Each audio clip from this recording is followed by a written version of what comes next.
In the name of the Father, come, Holy Spirit, come and fill the hearts of the faithful. Send forth your Spirit, and they shall be created.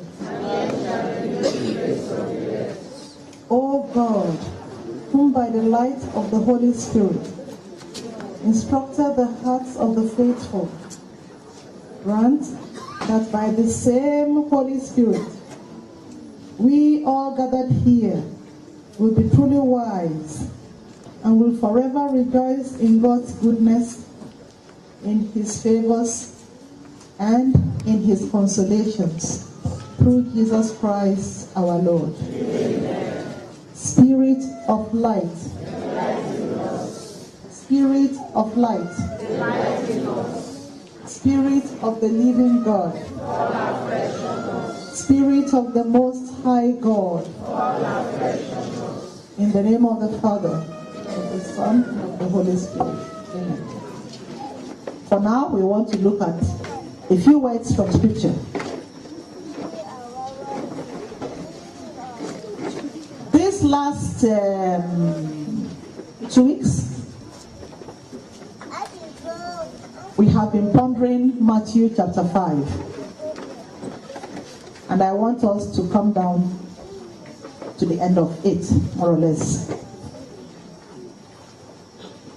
For the benefit of those who have not been around, those who come from Lagos, from afar, and do not attend Thursday prayers, we'll take you back a little bit, bring you up to the present, and then get to the end. In Matthew chapter 5, we read the Beatitudes, and some other teachings that Jesus had to impart to us, and those teachings seem to be very important to Jesus. So let's look at them quickly. Please open your Bibles to Matthew's Gospel, chapter 5. The way I look at it is this. We start from the beginning. When Jesus saw the crowds, he went up to the mountain.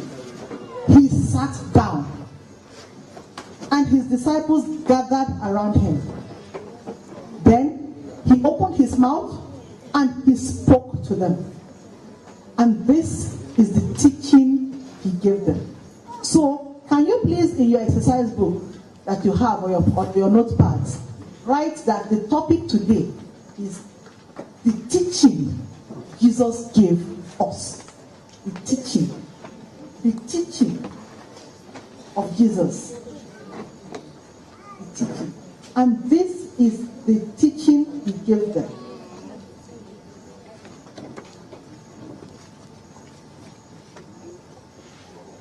Let's just imagine ourselves in the crowd at that time. We have gathered. See, some over there in Jesus' friend's corner. A large crowd here. I can't see the person at the back. So many people, the seats are full. Some are sitting on the grass.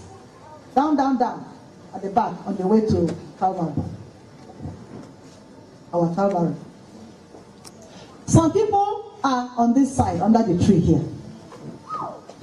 In this other corner, quite another crowd who are just sitting there. I hope you can hear me from where you are, those of you on this side. Can you hear? And we thought. So, quite a crowd. To my left, to my right, in front of me, behind me. That was the kind of crowd that gathered around the Lord. And when Jesus came, he saw the crowd. He decided, I can't leave them. This is a way to talk to them. So, we are told, he went up the mountain and sat down. When somebody comes to your house and is ready to sit down, what does that say to you? What does that tell you? not in a hurry, correct. By the time somebody comes to you and sits down, not in a hurry. So, Matthew takes time to tell us that he saw the crowd, he went up the mountain, he sat down. That is to say, he was not in a hurry. And secondly, he had a message to impart. There was something important he wanted to tell them. And it's amazing that Jesus started from the basics. He didn't tell them something superfluous that, to beyond their comprehension. He started from what I call very, very basic teaching. And the things that Jesus taught were so basic that till today, some of us overlook it because we are looking for the bigger things.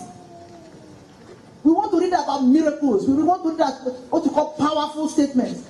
Every statement from the mouth of the Lord is powerful. Nothing should be overlooked. Just like he told us today. That nobody should look at anything, any part of the word of God as being unimportant. If you consider anything as not important, say you will consider the least important in heaven.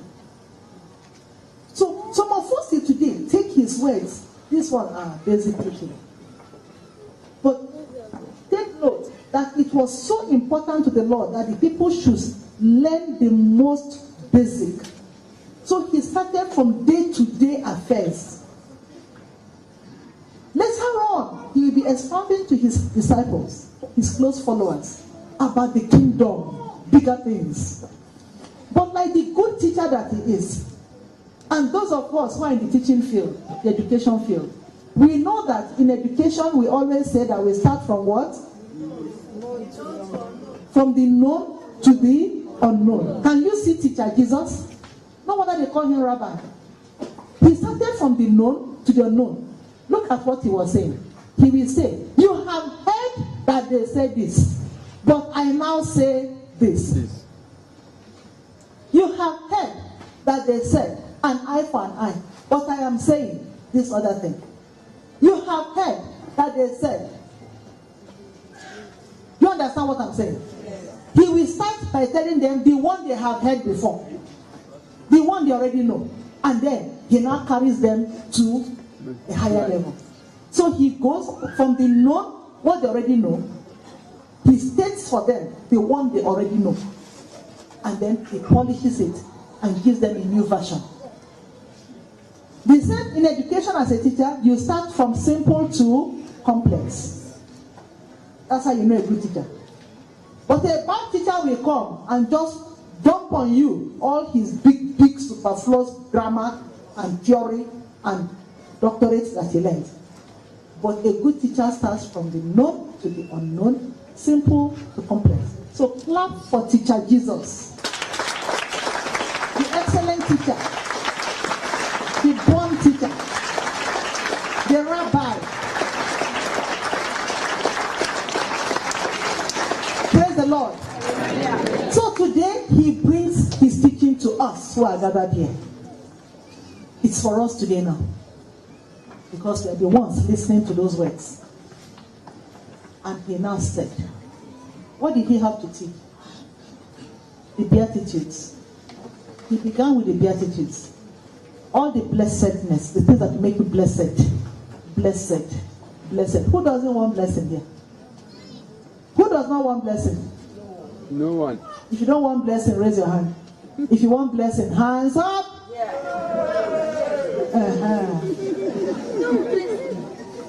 My youth are there. Hey, I know you are the man. More mother. So, we all want to be blessed. Very simple. We all want to be blessed. Yes. Then Jesus knows. He knew. He knew at that time that everybody gathered around him was looking for blessing. He saw the crowd. They gathered around him. They wanted him to bless them. They all wanted God's blessing. That was why they all gathered. They wanted blessing in one form or the other. Okay, no problem. So he started. You want blessing? I have to tell you how you will receive blessings. How you will be blessed. So he started. Blessed are the poor in spirit. Yes, I want you to be finishing it for me. Blessed are the poor in spirit.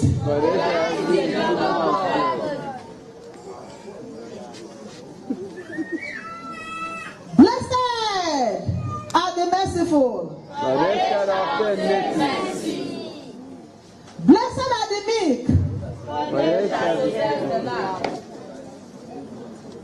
Blessed are those who mourn. For they shall be comforted. Blessed are they who hunger and thirst for righteousness. Blessed are the peacemakers. For they shall be born in the kingdom of God. Blessed are you when men persecute you. Rejoice exactly.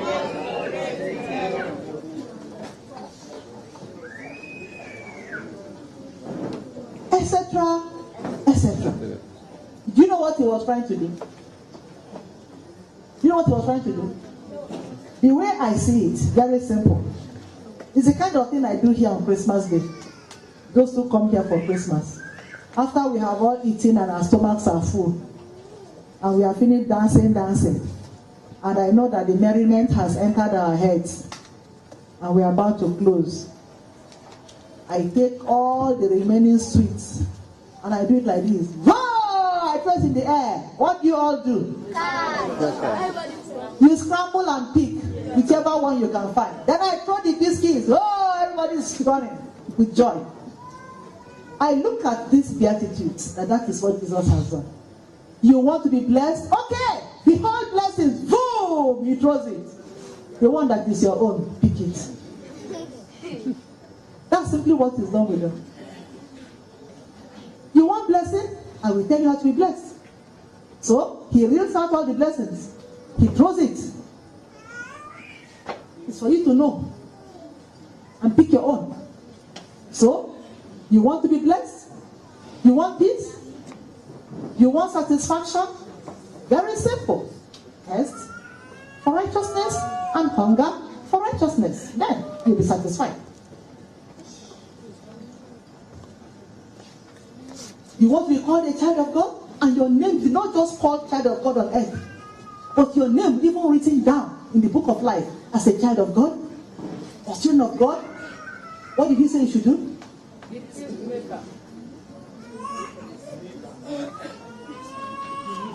Make peace. Be a peacemaker. Be a lover of peace. And that blessing will be yours. Amen. In other words, whichever one you want, this is how to get it. Take. In other words, the blessings are there. It's for you to take it. Depending on the kind of person you are, and by your actions, you shall be blessed. That's all he's saying. It's by your action. The blessing you're looking for is at your door. He has torn it open for everyone. Take what you want. It depends on you. That's just what he was trying to say. Take whichever one you want. It depends on you. In other words,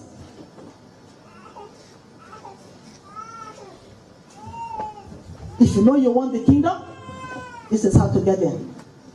Be poor in spirit, and the kingdom of God will be yours. Be poor in spirit, and the kingdom of God will be yours. There's no point saying, I want the kingdom, and you are proud, arrogant, full of yourself, self-conceited, self-everything.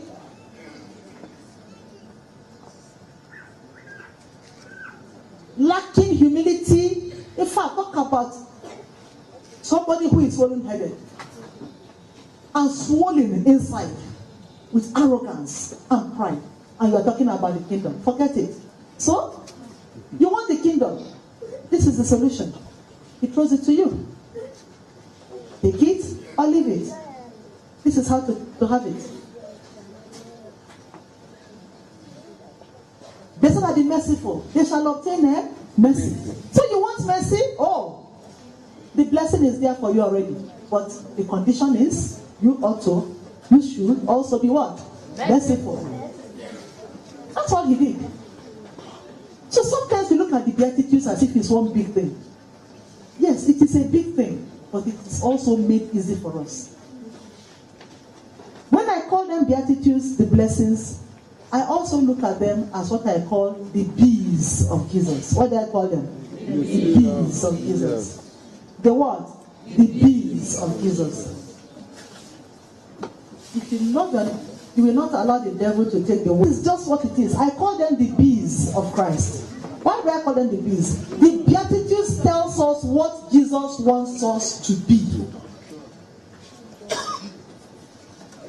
He tells us what will bring us blessings. He tells us, if you do this, this is the blessing you get. If you do this, this is the blessing for you. If you do this, this is the blessing that follows it. But many of us today, we want the blessing, but we don't want to do the things that bring the blessings. So let us reconsider our stance today. How many people want to receive mercy? Mercy from God, mercy wherever you go. How many of us want mercy? Yes. Me. You? If you are sure you want mercy, stand up.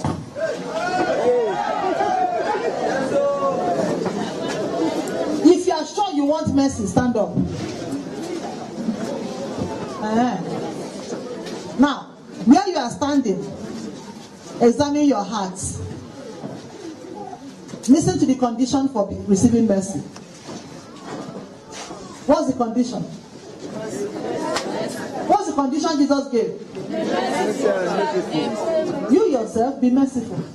So, in other words, mercy is not something we should waste our time praying for, hammering our heads. Hey, Lord, be merciful, be merciful. The Son of God, the very God, has told us how to obtain mercy. Very simple. You yourself be what? Merciful. That's all. Very simple. You yourself be merciful, and you shall obtain mercy. You will receive mercy.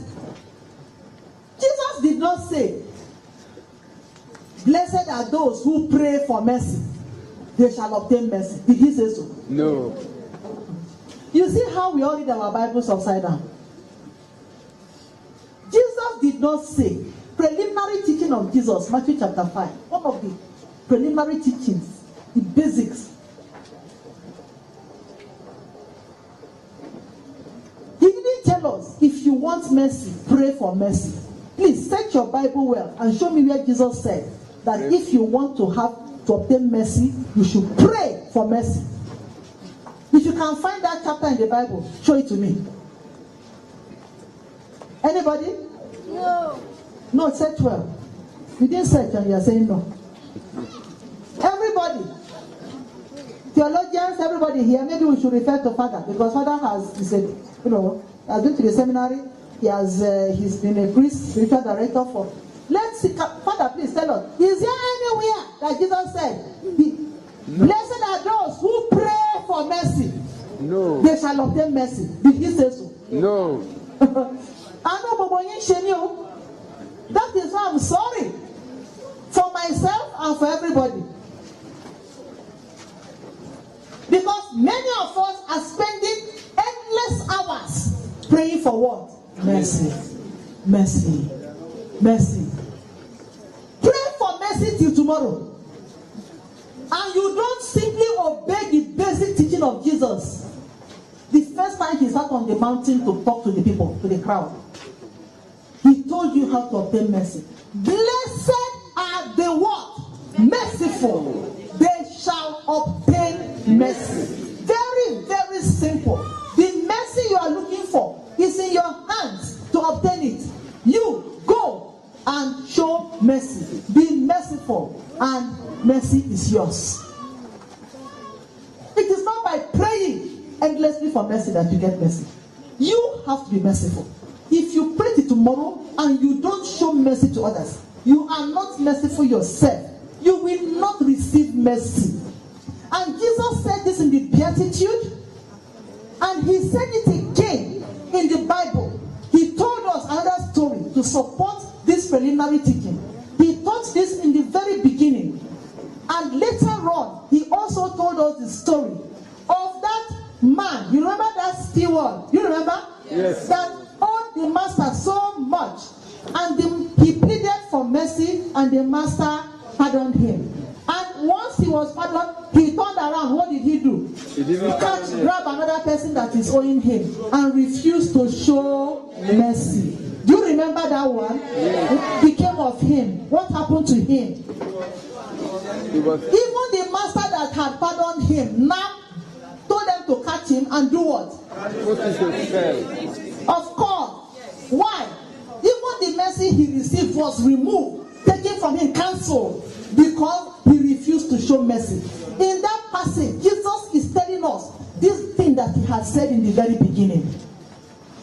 Blessed are the merciful.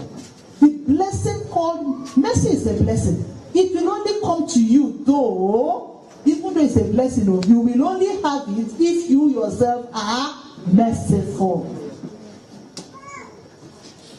That servant prayed for mercy. You understand? Like all of us are praying, Lord, be merciful to me. Lord, be merciful to me. Do you understand? All of us pray for mercy. Just like that servant who prayed for mercy. But the mercy he got was instantly withdrawn the minute he did what? He failed to show mercy. The minute he failed to be merciful to another person, immediately it was taken. Even though he had prayed. By begging his Oga, his master, for mercy. That is prayer. Is that not it? Like we today, we are begging God, mercy, mercy. That's prayer. When you ask or beg for something, you are praying it. That's prayer. In the olden days English, in those days, in the Victorian era, when you don't normally say please, you will just simply tell somebody, pray, give me your bag. Pray, give me a loaf of bread. That is to say, please. Do you understand? So this thing we call prayer is just like saying, prayer is like, you pray, give, please. You are asking for something, requesting.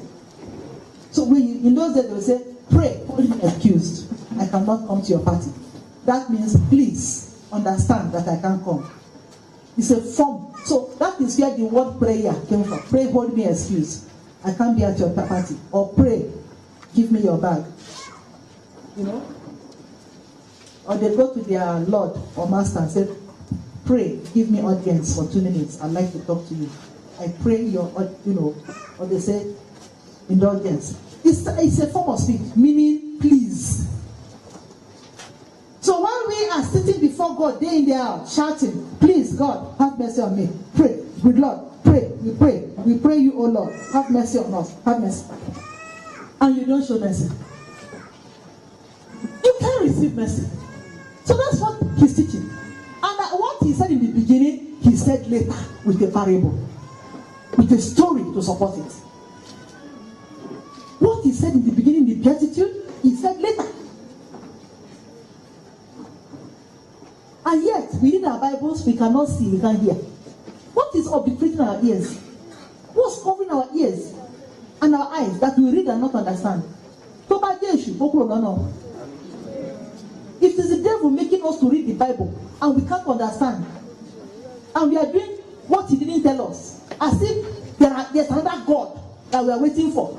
Who will accept us with our new methodology that is different from the method Jesus is teaching? I tell all of you, there is only one God. He has spoken. He has opened his mouth. He has taught us what he wants, how to get to heaven, what is required to be blessed in this world, how to get there in the life after this life.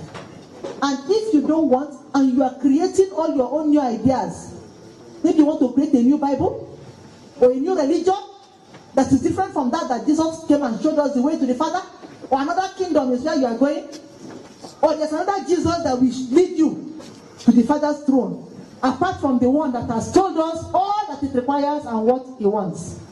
Then I'm sorry, it is not the heaven that I'm going that you are going. Because maybe you have another heaven in mind. Because you seem to have another Jesus who is teaching you the new things you are doing. I'm sorry for many. 3 o'clock every day, all of us we go on our knees, we start. for the sake of his sorrowful passion. Are you listening? Finish it. Have mercy on me and on the whole world. Oh yeah, now they sing. Look at it here. For the sake, you dance, you know. Yeah, then close your eyes. Pray it well. See and on the whole. Oh yeah, shut your eyes. Cry. For the sake. Don't be crying, you know. Holy. Continue. Oh yeah. Why not? Yes. Say it from now till tomorrow. And you yourself, you are not showing mercy. You are just singing for singing's sake. Hello? Hi. Are you there? Yes, so. If you like, come and crucify me for saying that. I am standing on my master's ground and saying what I'm saying. And my master is Jesus, and there is none other. And he has not spoken in secret in some dark place so that I'll say I did not hear. What he spoke is written in black and white in the book of his word called the Bible. He said, if you want to obtain mercy, you yourself be what? Merciful.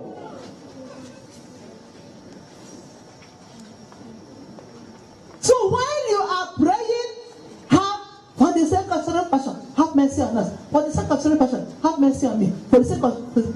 Okay. Be praying it, though. You hear me? Be praying it. And don't go and be merciful. You'll be very, very surprised. You'll be very surprised the day you die. That for all your offenses, there will be no mercy shown to you. Because you did not show mercy to others. And Jesus told you that the way to obtain mercy is for you to be what? Be merciful.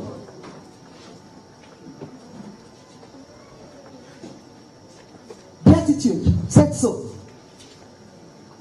That blessing called mercy is waiting for you, but conditional. You have to show mercy. After saying it in the Beatitude, he narrated a story later to support and to send it home.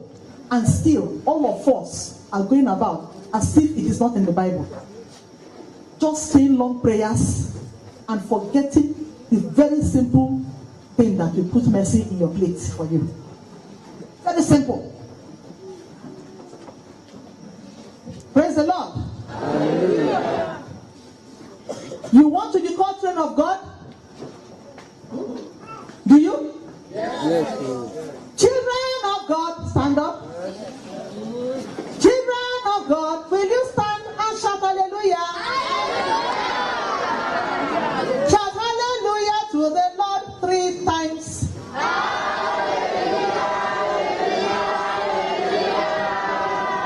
Amen. Children of God, wonderful children, Papa's children, heavenly children, shout hallelujah, shout hallelujah to my God 5 times.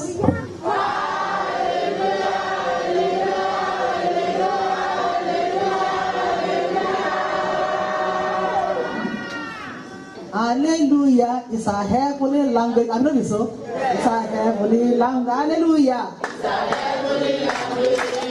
It's a heavenly language. Hallelujah. Hallelujah. Yes, praise the Lord. So when children of God enter heaven, they will sing what? Hallelujah. The heavenly language. All children of God, by the grace of God, will enter heaven because your names are written in the book of life. Amen. Because their names are written in the book of life. Amen. And as you, even here on earth, you'll be recognized as children of God. Amen. And when you close your eyes in eternal sleep, Father will say, come in, my daughter. Come in, my child. Your name is already in my book. I know you. You know me. So, We all want to be children of God, and that is what we say we are. But please, let us get slow. Slow down a bit. Go back to the book of the Word of God and the teaching that Jesus taught sitting on the mountain. Preliminary teaching. What makes you a child of God? Peacemaker. What makes you a child of God? Peacemaker. Blessed are the peacemakers. They shall be called children of God. Everybody standing here. All those who sang, children of God. Hey, children of God. Everybody here is a peacemaker? All peacemakers.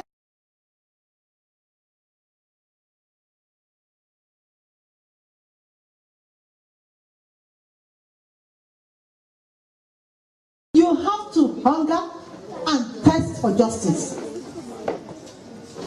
You have to hunger and thirst for justice and always live a life of what? Justice. Stand for justice. Stand for what is right. No wavering. No supporting what is wrong because it is my brother or it's my in-law. No Imam Madu. No what Imam Madu is. No long leg to gain admission or to get the job. When somebody more qualified is there, just because your brother is the commissioner for petroleum and mines, whatever they call it. I'm sure you know the ministries. Never mind me. If I combine two together, we don't match each other. Is it mines and petroleum? What they add? Mines and power. Correct. Yes. No long leg. If your child does not deserve the job, let somebody who deserves it get it. Hello? No exam malpractice and cheating. That is injustice. That's injustice. No bribery and corruption. That's injustice. No tipping. No joro. No mago-mago. No 419.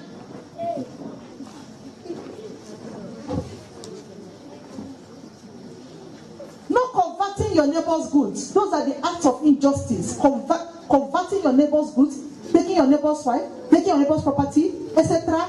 In fact, it has no end. Those are acts of injustice. No cheating.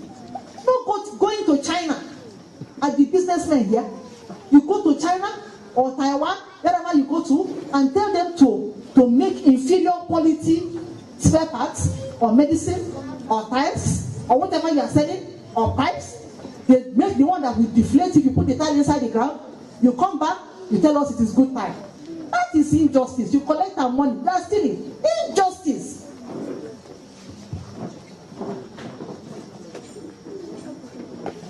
You are a lawyer. You discharge the guilty and sentence the innocent because they have bribed you, or the person belongs to your group or your society or your whatever you belong to.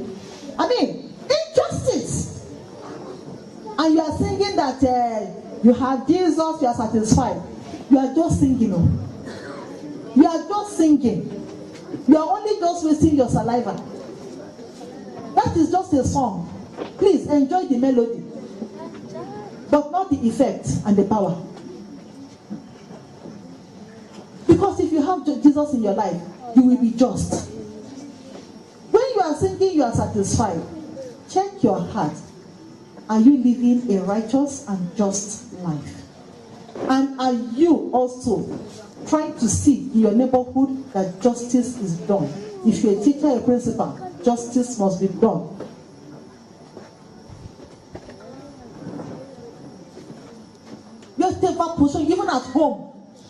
Even at home, among your children, there has to be justice. Before you can say, yes, this satisfaction that I'm seeking, I've got it. Because Jesus said so. And we can't change it. Jesus said so. Etc. etc. If I take all the Beatitudes one by one, we shall be here the whole day. Because that was my talk to those who came for prayer on Thursday. Was it this Thursday or the previous Thursday? The previous Thursday. Previous Thursday, we had plenty of time. It took us 4 hours to talk, or 3 hours to talk about the Beatitudes, one by one. I'm just going back a bit for those who don't live in Ibadan, those who don't live here, and for you to just go and begin to now take the Beatitudes by yourself and look at all of them one by one. And see, we all want those beloved, beautiful blessings that are attached. But are we doing what it takes to obtain the blessings in the Beatitudes? That's all I'm trying to say. Praise the Lord. Hallelujah. Having said that, I now move to the next thing Jesus said after that. After that, the Lord Jesus said, you are salt. So after giving us what I call the Jesus bees, the bees, he wants us to be poor in spirit, and to be, enter the kingdom. He wants us to be merciful. He wants us to be what? Meek. Be what again? Be gentle. Be meek and gentle. The same. Be what? Be merciful. Be this. Be that. Be all the bees. So I call them the Jesus bees. Then we come to what I call the R's. He's telling us what we are. You are salt. And the other one, you are light. You are salt, you are light. In case you don't know who you are, what are you today? Light. Who said? So, what are you? Light.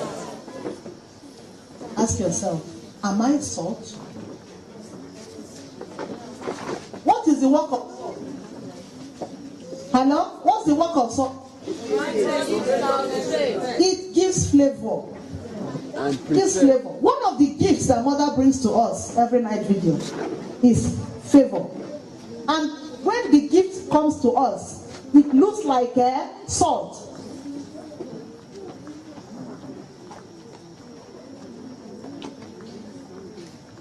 But when I asked, what is this thing that looks like salt? I was told that is the gift of what? Favor. So they bring it to us so that we can find favor wherever we go.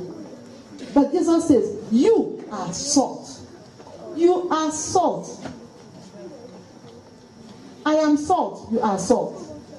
If you and I are salt, according to Jesus, why have we not flavored the whole earth and those around us? Everybody should come and take salt from you. All your neighbors should come and take salt and let their lives be palatable, comfortable, and happy in your neighborhood. Are you salt to anybody? Everybody? Question number 1. Are you salt to anybody? Hi. Nobody can answer. You are not salt. How can you be salt to others? Very simple.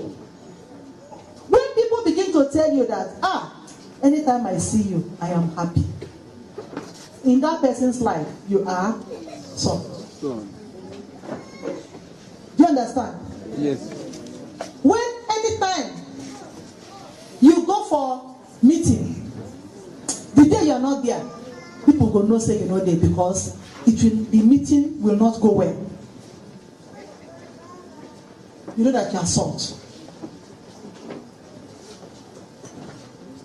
But when you don't come and they say, thank God, the man does not come today, see as the meeting just go well.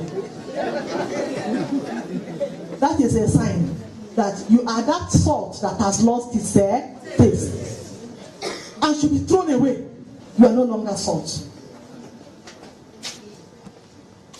Are you salt? Everybody ask yourself, am I salt? If you are salt, your life will bring joy to everybody around you. Your life will bring joy. Anywhere, even at home, you will be salt. When you are not there, you look as if the house is empty. Then you know you are salt. Are you salt? Big question mark. If you are not salt, start today, because Jesus said you are what? You are salt. and he knows what he's saying.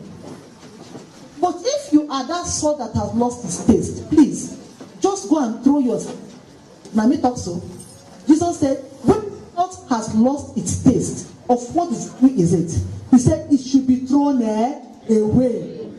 So if you are no longer salt, and you have become bitter leaf, don't koro, lenu. In fact, you should not only be thrown away, they should also dig ground and bury you. Chimekwela kambolo odendrongo kama. Everybody say that. Chimekwela kambolo odendrongo kama. Again.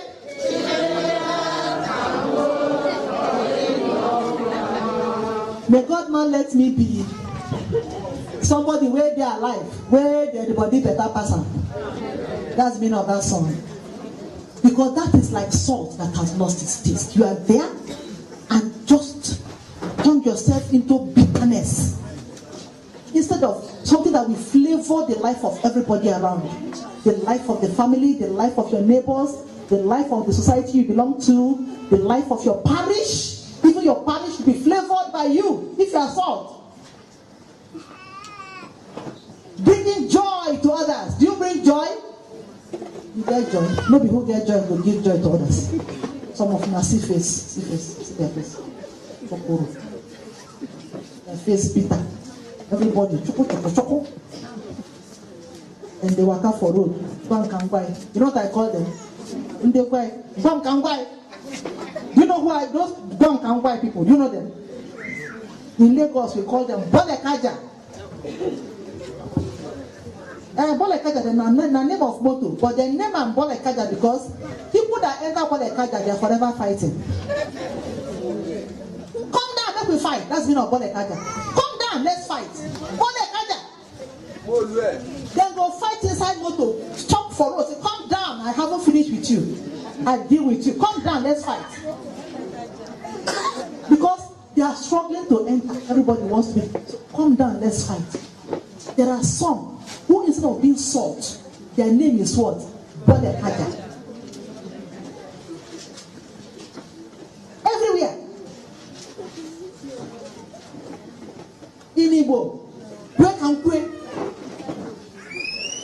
In Delta, Wakankwe.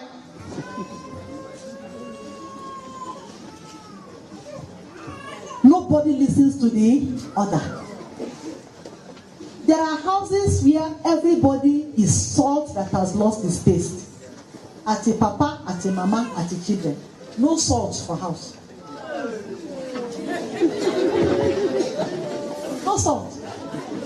You enter that kind of house, no happiness.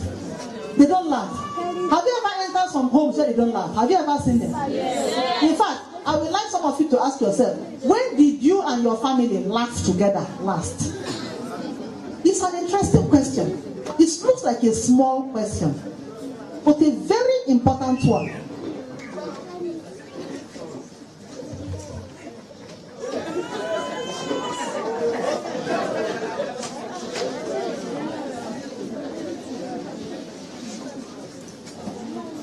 Anybody want a beat? Make it stand up. Adeba, see me here. Adeba.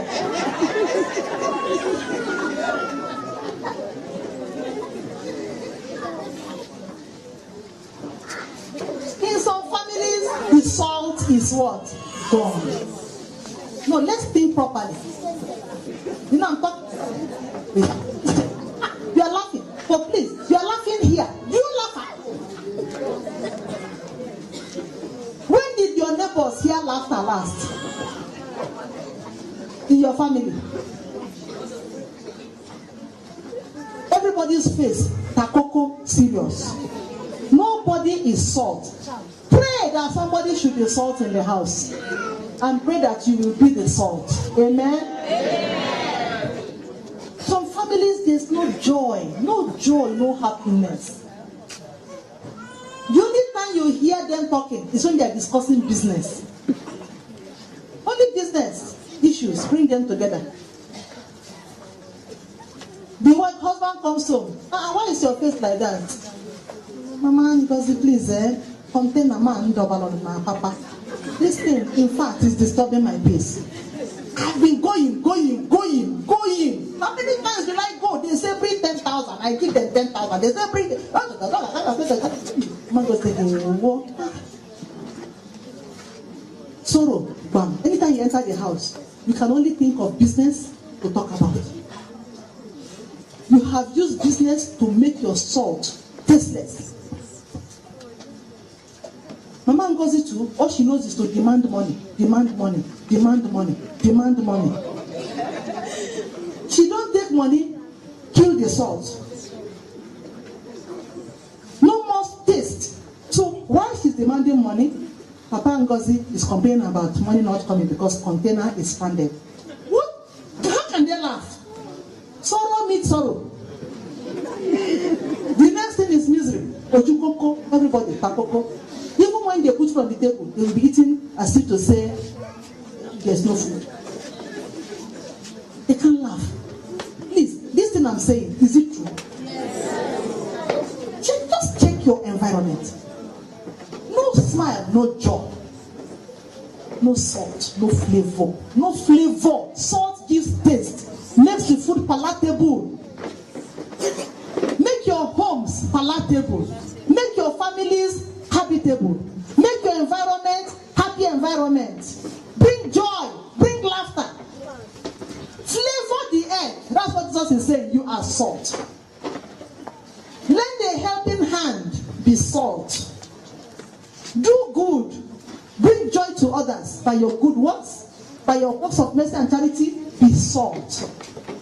Be somebody else's miracle. Be salt.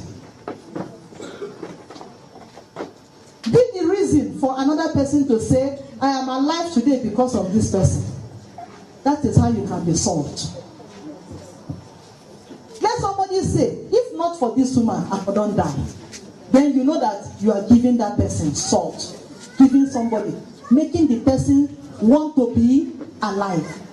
You have salted her life and made her want to stay alive. Just like when you put salt inside food, somebody wants to eat it.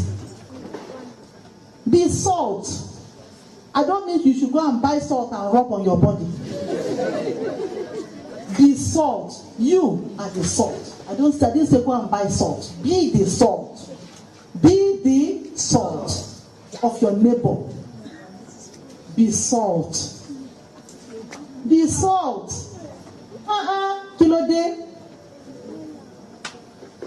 And there are many little ways. If I start talking about salt, we won't go today. Many little ways we can be salt. The other day I went somewhere. I stood. One lady saw me. I think I went to Bishop's house in Lagos. The lady saw me. Sister, come and sit. I said, no. And I noticed that she had offered her chair to one other woman that was worried. That Bishop is wasting time. If she wants to go somewhere. This young girl, not too young, a lady, just quickly got up. Said, sit down, madam. I can't sit.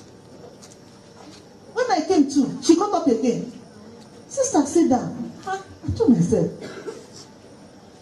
this one is free. I said, is it your turn to see the bishop there? She said, no, but sit down. I said, no, I can't take your chair. Please. Then she got and why all of you like this? Because she had offered somebody and the other one said no. She's offering me and saying no. Then she was like upset. Why all of you like this? What is happening? Sit down now. I'm ready to stand. Sit down. That girl is what? Salt. She's salt. She's salt. To make her happy, I decided to sit down. Because I said, can I take somebody's seat and she will stand? When I saw that she offered somebody else, the one said no. She's offering me and said, then she was upset. Why are you? She said, why all of you like this? I told myself, tell her sit down. This that will make her happy. I decided to be salt for her, make her happy by sitting down. And she was happy. But she was salt to me because she gave me seat. And joyfully, and anxiously, and readily, not grudgingly, not reluctantly, without much ado, no big deal. How many times can we do that for others? Be salt. Be salt. be salt. Amen? Amen. I can go on. You now continue to think of the rest of how many other ways you can be salt. In your neighborhood, in the church, in the parish. Some people, hey, bitter leaf. Even when you are happy, they will come pour bitter leaf inside your happiness. Have you seen people like that? Yes. They don't want to see you happy. If you are happy, they will come and say something, drop one parcel bomb into your happiness, scatter your joy. Or that is when they will come and do something to provoke you. Just because that is your happy day, you must turn it upside down. People like that, when I see them, I run. I don't know.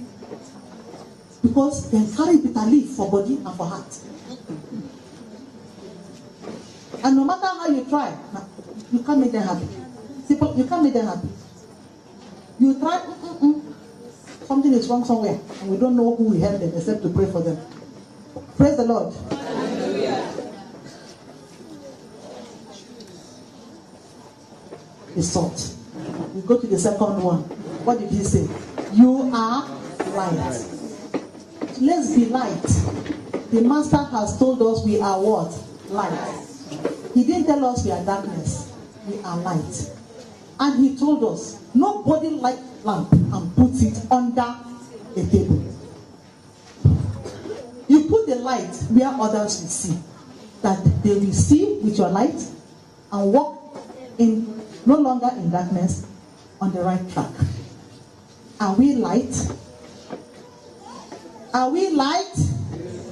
Are you sure you are light? Yes. How many people have you shown light? I was talking to somebody one day who had gone astray and gone to native doctor and then come back to this compound. Not one, there are many of them like that. To come and know God. The day the person, I say, are you a Catholic? What took you to go and do that? You are a Catholic?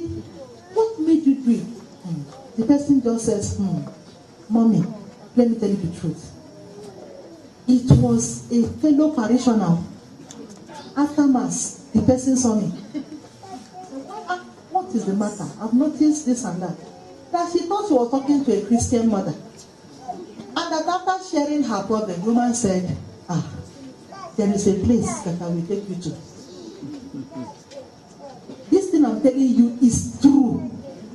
Real. It was a member of Christian mother said, I told her my problem and she said she will take me somewhere.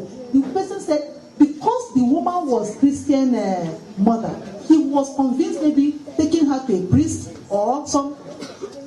And she agreed. She booked an appointment. And they went. It was Babalawo. I'm telling you, this is real story. That's why I'm asking you. Are you light? How can somebody come to church and you are the one the darkness that the person met inside church and led her into your dark world, your world of darkness? And that person was initiated. It took serious prayer. Serious prayer. To come out of what he was initiated into. And that's not the first time I'm hearing that. I've heard this again and again. So that means that even inside the church, some people where their name be darkness, they're there. And they are there to lead others into darkness. Ask yourself, are you light? When somebody is in darkness, are you the one to bring the person out and show light? Or are you the one to take the person who is in light and put inside their darkness? Who are you? I'm asking a question. Who are you? What are you? Don't just answer. Check yourself. Check yourself. What are you? What are you? You're in the societies. You're the one to tell them that there's another solution apart from Jesus the light. Jesus is the light. And Jesus tells us that we too we are light because we are of him. We are light. We are of God, and God is light. And so because we are of God, we are light. Don't turn your light into darkness. Show people light. Don't lead them into darkness. Amen? Amen. Then after that, my Lord now, that's next paragraph, he has been telling us the beings. Then he told us who we are salt, we are light, and I've explained that to you.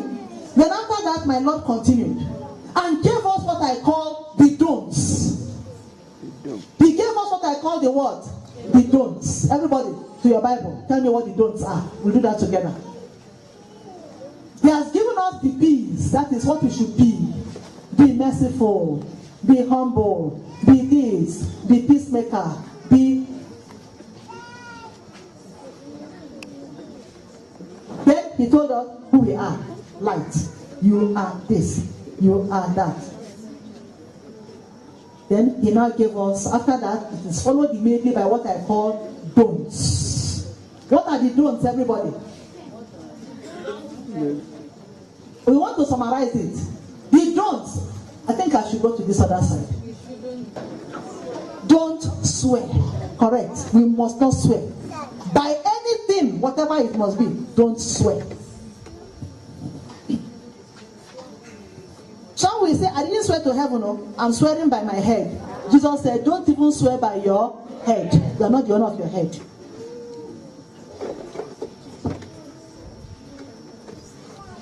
Yorubas in particular. Am I correct? Is that not what Yorubas say? When they want to swear, they don't want to call God. So it shouldn't be that they insulted God.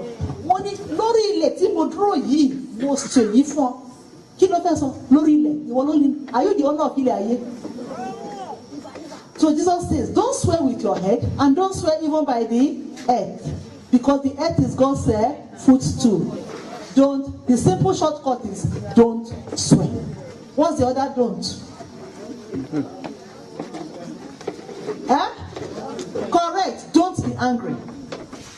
Another one. Yes. Don't take oath. Don't swear is one. Then don't take oath is another.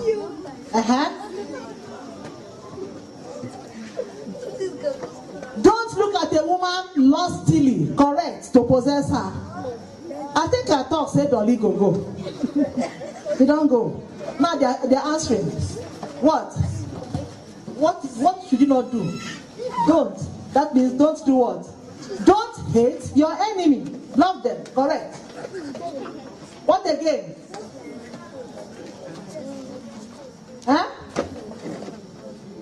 That is to say, don't curse those who persecute you. Correct. Hello? It's not finished, it's plenty.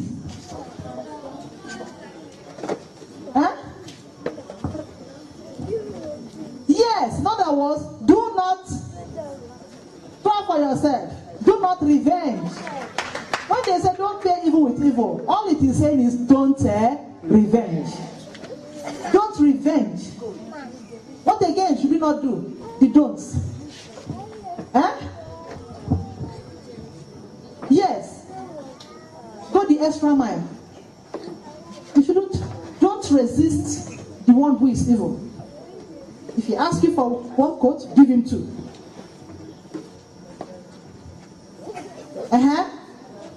Hello? Is it finished? Yes, correct. Do not insult. Don't insult. Yes, correct. Do not insult people. Don't insult others. Don't be angry. Somebody has said that earlier. Yes. Don't refuse to give people what they want from you. Don't refuse to give. Never you refuse to give.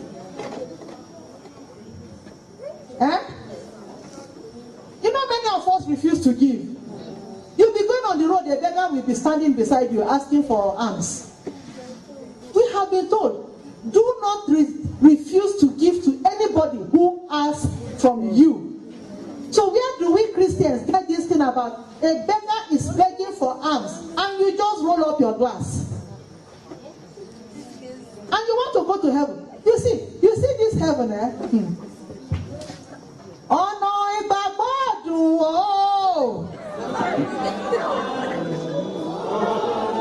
Ọ̀nà ìgbàgbọ́ dùn o.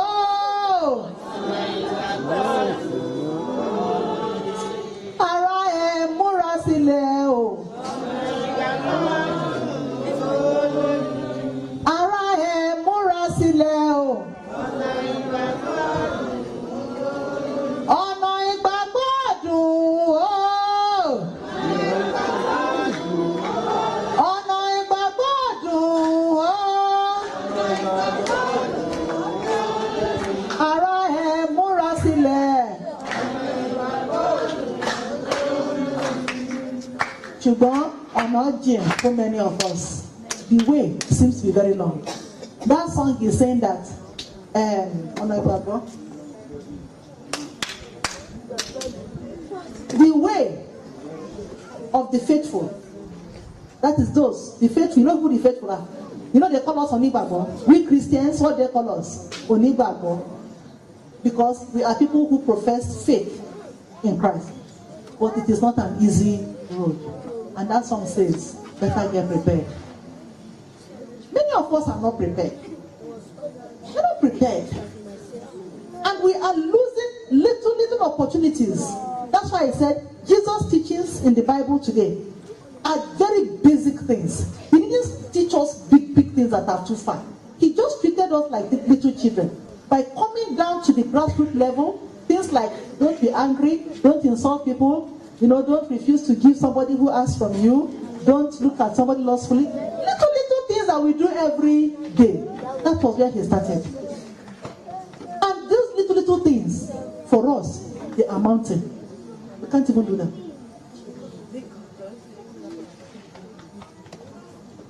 Whenever you are going, let me give you one secret to help you take care of that. Don't refuse to give to anyone who asks of you. And you will tell yourself, I can't just be giving. You have no choice about it. The master has said so. If not, your holiness is not complete. And he told us later, if your virtues did not go beyond that of the Pharisees and the scribes, you cannot enter the kingdom. And it is doing these little things that will make our virtue to go beyond that of the scribes and the Pharisees. Because the scribes and Pharisees spent all their time doing big things like fasting, penance, washing their hands, washing this, washing. They were doing the big religious things, but they were lacking in little things. So Jesus says, we have to go beyond the Pharisees and the scribes. Okay, or else we won't enter the kingdom. And he has told us the little things we have to do, so that our virtues will exceed that of the scribes and Pharisees. What about just putting a few 5 naira, 10 naira, whatever in your car when you are traveling? So when a beggar comes once in a while to your car, you can't say, no change. Or you just roll up your glass as if to say, I beg, come out for road, go walk. Okay, you have refused to give somebody who asked of you. In case you think that those who ask of you, that Jesus is talking about, are your brothers and sisters at home. If you give to your brothers and sisters, as he said, of what value is that to you?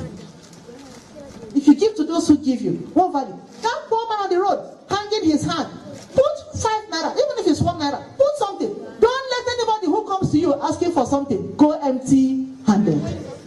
Then your virtue will exceed that of the scribes and the Pharisees. Not just that you are fasting and praying and sitting before blessed sacrament. You know the Pharisees were doing that.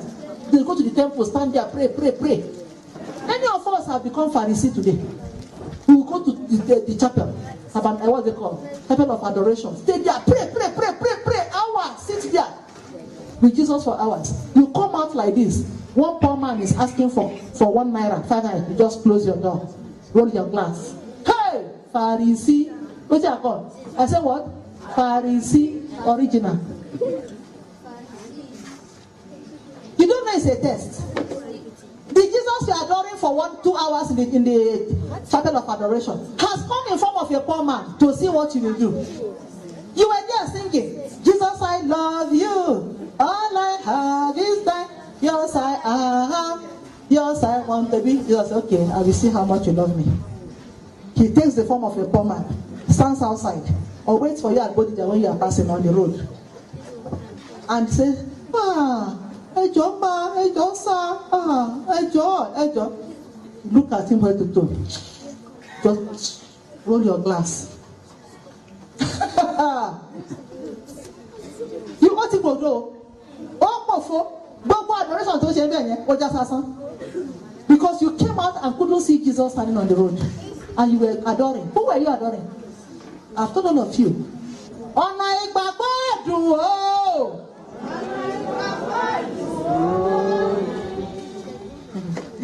Hey, you know you are the ones who changed that song to Olonyo. Am I correct? You know, we human beings, we like to sing what we want. The original composer of that song, Laya Atijo, that I know that song, in the 70s, Gbogbo, ancient. The real version of that song is what?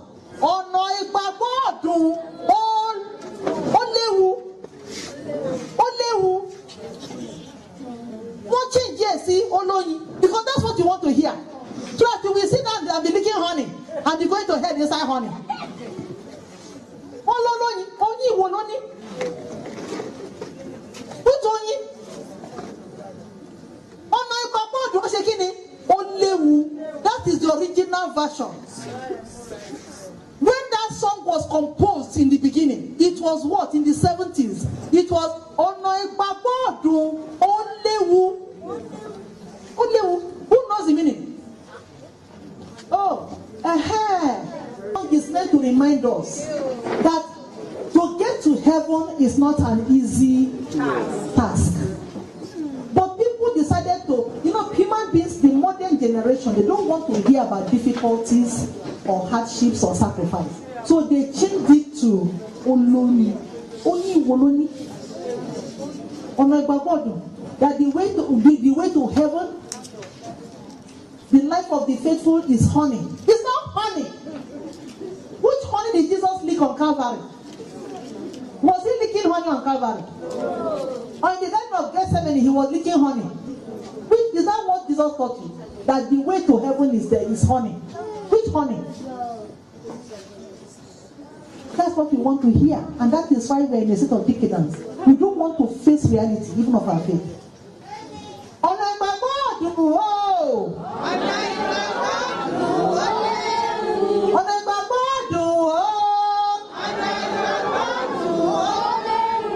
So what they're saying is that, even though we are happy to be Christians, it is sweet to be a Christian, but it is what? It's not an easy road. That's what that song is saying. Sweet as it is to be a Christian, it is not easy. And we had better accept that it is not easy. It's not easy. So stop telling yourself it is full of honey. To be a Christian is not full of honey. Those who are thinking, it's like saying that it is sweet like honey. It's not sweet as honey. Read the life of saints. They suffer, they sacrifice. Even keeping away from sin is not easy. Is it easy? So what's easy? What's the honey there? It's a constant struggle. You have to keep struggling. Then they added, Arae Murasile. That is to say, be prepared. Get ready. But they turned it to what? And what they say, Arae shaking it. There's a way they sing it nowadays. Instead of Arae Murasile, they will say, something.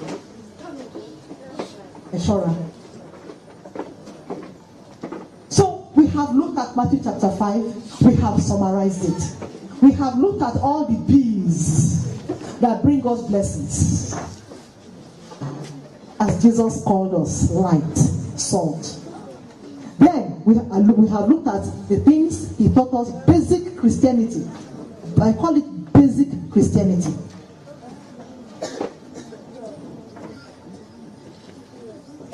No anger. Take away anger. Especially, you know what anger is? You know what anger is? What anger is not talking about?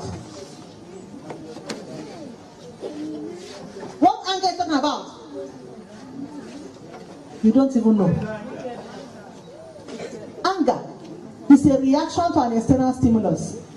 But we are anger that just talking about anger that lasts, that you will not forgive. Malicious anger, the one that you want to injure your neighbor, you want to hate your neighbor. Because is it Philippians chapter 1 tells us what to do with anger? And when we had our retreat in August, the retreat master emphasized it for us. He took a whole day to talk about anger. It is not the anger getting maybe somebody annoyed you and you just react. That's okay. And you forget it. But where the problem lies with anger is when you carry it in your heart. That's the real meaning of anger. Ibinu okon. What fisinu? What di? Put in there. No delicate resident. When you are tying it inside you, you're using it to oppress your neighbor and to plan what you will do. For scripture says, be angry, but do not sin. So Jesus is talking about what we call the sinful anger. The sinful what? Anger. The anger that makes us sin.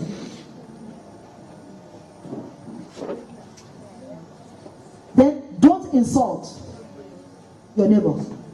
Don't humiliate others. Don't bring your gift to the altar without first of all going to make peace. Don't look at a woman lustily. Don't don't commit sin. Throw out whatever causes you to sin. Don't divorce except in the case of what? What the Bible say? Except in the, what's the only exception that Jesus gave to divorce? Did he give an exception? Or did Jesus say never must you divorce? Yes. In Matthew chapter 5, the Lord says, you should not divorce except in case of what? Except in the case of adultery. Or in the case of, my version, the Bible says, faithfulness. When the other spouse has been unfaithful, that is the only condition that Jesus allowed. Otherwise, Jesus says no divorce. But he adds a little exception to it. And that is, except in the case of unfaithfulness. Praise the Lord. Hallelujah. Yes.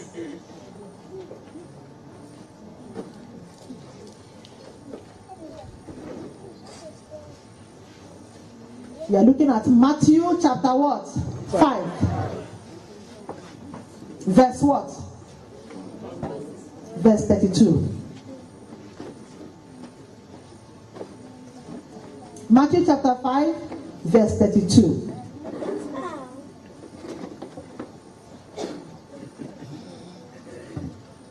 If a man divorces his wife for any cause other than unfaithfulness, he has been unfaithful to his marriage. He's been unfaithful to his marriage vows. In any way, he's been unfaithful to his vows. Some versions say adultery. He has another woman somewhere. Okay. That's the only exception he gave in this Matthew chapter what? 32.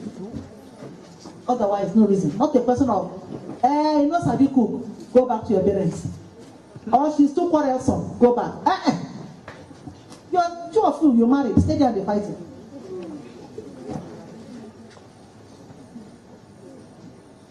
You know when I come back, you don't greet me well, or she doesn't greet my mother. Some people will divorce their wife, send them home because they are not in good terms with their mother-in-law. She doesn't greet my mother, she doesn't greet my sisters. That is not reason for divorce. Or she doesn't give me her salary. That's no reason for divorce. one Jesus said, except, the only except I know in the Bible is except in case of what? Unfaithfulness, or in other versions, adultery. If you can prove he's committed adultery, unfaithful, that's the only exception. Any other story you want to tell about your wife or your husband, he drink too much, he drinks. You go drink, come back, on they beat me. Make it they beat you. Now you marry him. So far as he's not there, unfaithful. If you drink, finish, come home, you fight it out. He said it'll be correct tomorrow. Praise the Lord. So, no divorce, Jesus says, except in the case of unfaithfulness. He says, do not swear, do not take oath, do not revenge, do not hate your enemies, love them.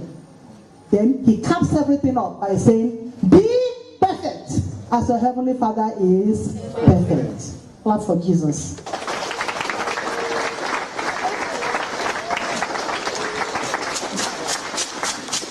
Please, these basic teachings of Jesus, can we from today begin to take them seriously? That's why I brought them out. I decided that this is what we talk about it because